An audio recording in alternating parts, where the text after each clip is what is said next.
with you after that very memorable podium at Silverstone last time out. How have the last 2 weeks or so been?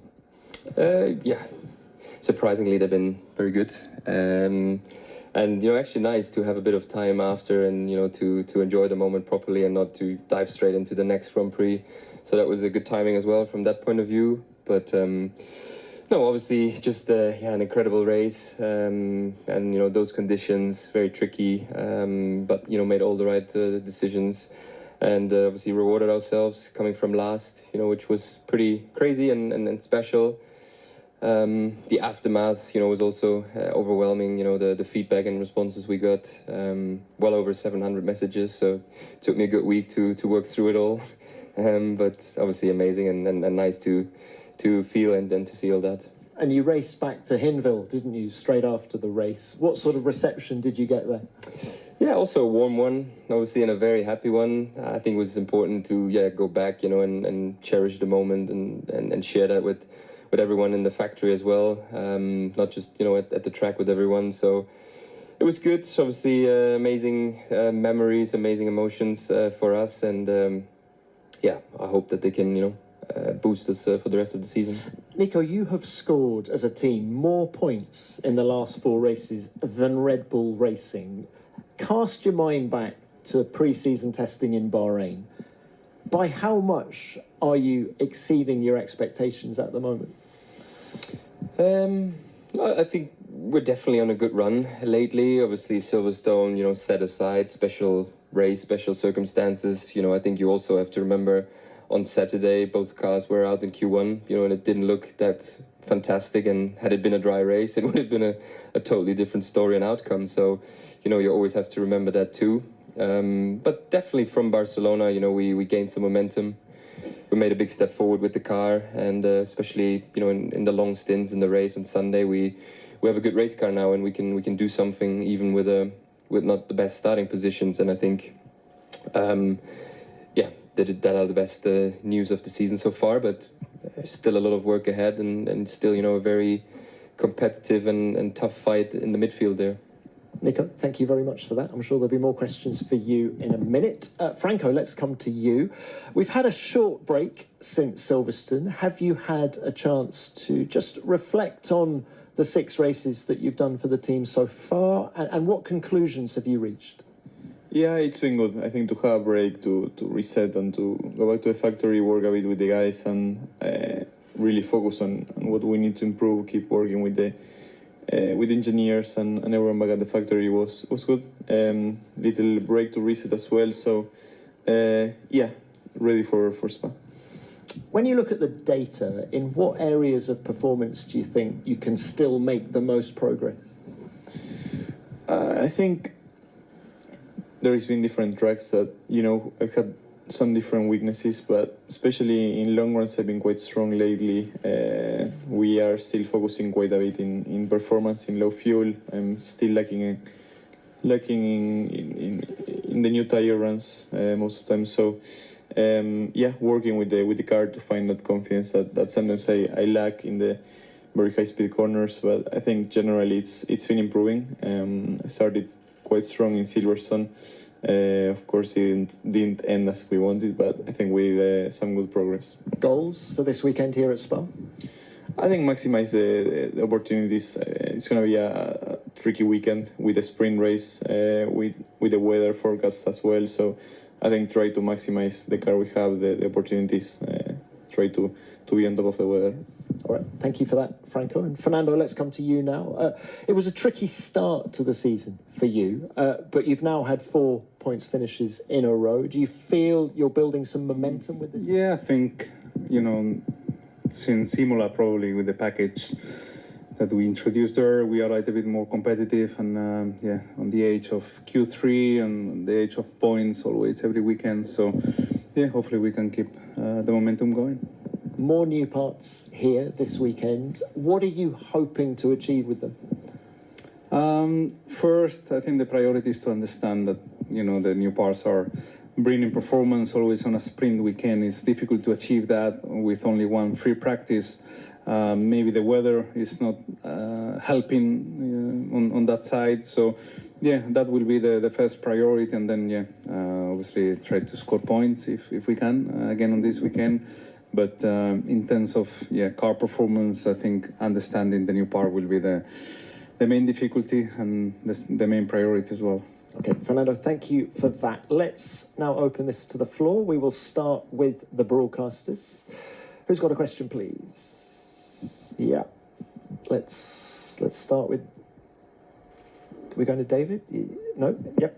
Tom Slafer, DAZN Spain. Question for Fernando. Fernando, we start here the second part of the season after seeing what the team has performed in the first 12 races. What is the goal for the second part of the season in this transition year going to the new regulations?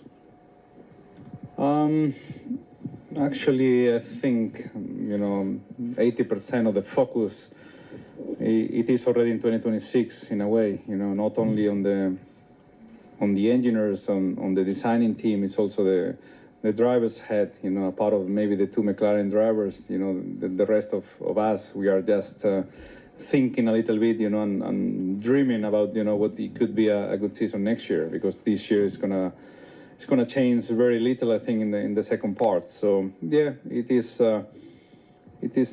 fun to see all the midfields so close, and maybe there is some action, between all the midfields in the second part of the season, and it will be a fight for the 5th, 6th, 7th, 8th, 9th constructor championship. But apart of that, I think there is not much more to do. So yeah, try to learn, try to keep improving, try to work with the team in the best way possible. And as I said, in terms of points, every 2 or 3 weekends, try to see the constructor championship and have some fun there.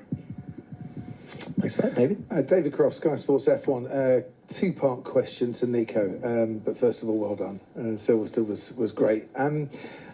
On that subject, had you given up hope of a podium? Did you think it was ever going to come, or had you actually just put that to the back of your mind that it might not? And secondly, now you've had a few months with Jonathan Wheatley as team principal, what difference has he made at Sauber, because you were there before and you're there during? The first part, to be honest, it was not something, actively on my mind. You go out there as a driver, you want to maximize and, get the best possible result every time. Of course, you're still dreaming and you want to achieve these things, but, it's not always in your full control. So it didn't really bother me. I'm confident and happy in my own skin, and just, enjoying the ride, enjoying this, the season, the challenge that's ahead, and the project that I'm part of. So that's, the most important and the main thing for me, to be honest. Jonathan, well, I think, he arrived. It's still obviously quite fresh. But I think obviously coming from a team, that has been so successful and dominant Formula One, and, operationally was very strong, or is very strong. I think he just, sees us with a fresh pair of eyes, with his experience, and I think very quickly he saw, possibilities to optimize here, to optimize there. It's just, shortcuts kind of to performance and to a more better and streamlined organization and race operation. So I think, he applied some things in the structure of the team, which are, beneficial and just helpful. And often it's just, little tweaks, but many little tweaks, are a positive contribution at the end of the day. And obviously, back at the factory as well, there's, a lot more work to do, obviously, as we grow, to put the pieces into position and to make sure they work productively in the future. Thank you, Nico. Next, please, are we going to Tamara? Yeah. A question to Nico. Nico, Fernando was telling about the fight for the 5th place in the constructor standing. Can your team aim for it, considering your improvement? Honestly, I think many teams can aim for that. I think there's probably all the midfield teams, that have a crack at it and have a realistic chance. It's always going to be a little bit track dependent, maybe who is going to be, better, more competitive that weekend. But I feel that we are all in a very tight battle, in a very tight race. And we all have that possibility to fight for that position in the Constructors' Championship. So, yeah, kind of half season to go, and it's going to go down to the wire, I think. Thanks for that. Any more? Yes. Yeah, Laurent. Hello, Laurent Dupin, Canal Plus. Question for Nico and Fernando, because you have a lot of experience here. There's quite some corners, very fast corners, even some flat-out corners on the dry. But how do you manage to read and feel the grip if it's wet from lap 1 tomorrow in this kind of corners?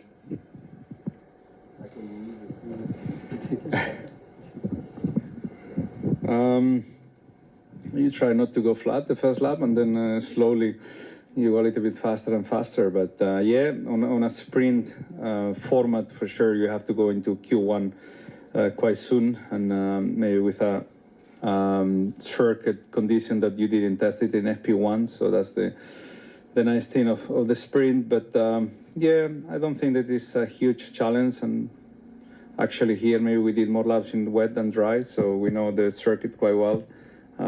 Especially Eau Rouge, I think is quite dry. It never gets too wet there because it's quite steep the place. So yeah, I don't think that is a huge challenge. Even though last year has been resurfaced the circuit, and I think it could be a little bit more standing water, and visibility will be a challenge as usual here. So yeah, let's see.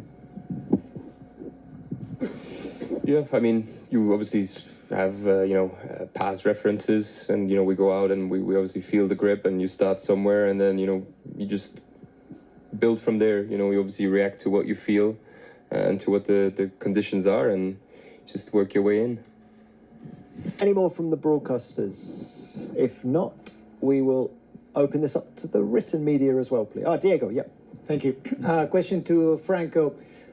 It was recently announced that MotoGP will race in Buenos Aires in the old F1 track with some changes. Just wanted to get your reaction to it, and probably what you've seen from the changes to the layout, and if you see this as a first step towards trying to bring F1 back to Argentina. And probably what you've seen from the changes to the layout, and if you see this as a first step towards trying to bring F1 back to Argentina.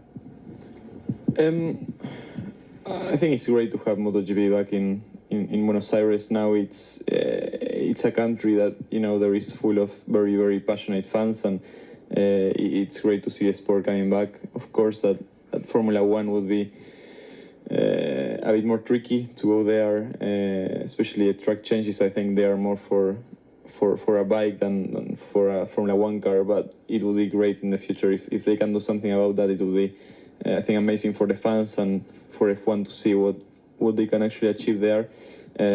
I would love that, of course. It's one of my dreams, but it looks a little bit, I think, far away still. A lot of work to be done for F1 to go there, but it would be great if in the future it can become a reality. Thank you. Yeah, next one. Tom Hoffman from RTL Luxembourg. We are doing a future about physiotherapists in Formula One. How important those persons are for you during an F1 weekends? Thanks. A question followed three. Okay, who'd like to start? No, it's just Fernando, let's start with you. Fernando? Nico?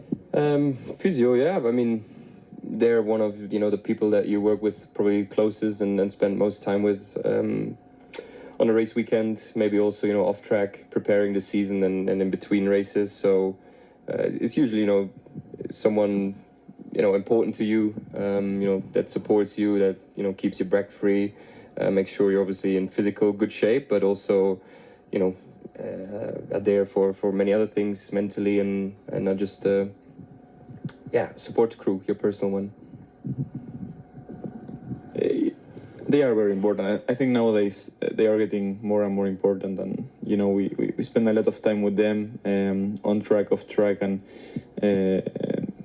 sometimes the cars start to be a bit harsh on the body, especially when the porpoising started, and it's good to have a good physio next to you to fix the body a little bit, especially maybe for Fernando a bit more. We recover quick, but yeah, I mean, they're important, even though the cars are now very easy physically. So it's good for the young guys that they didn't experience the full attack. We are like 10 seconds slower in the in the race than qualify now when we put the fuel on the degradation, so it's quite easy.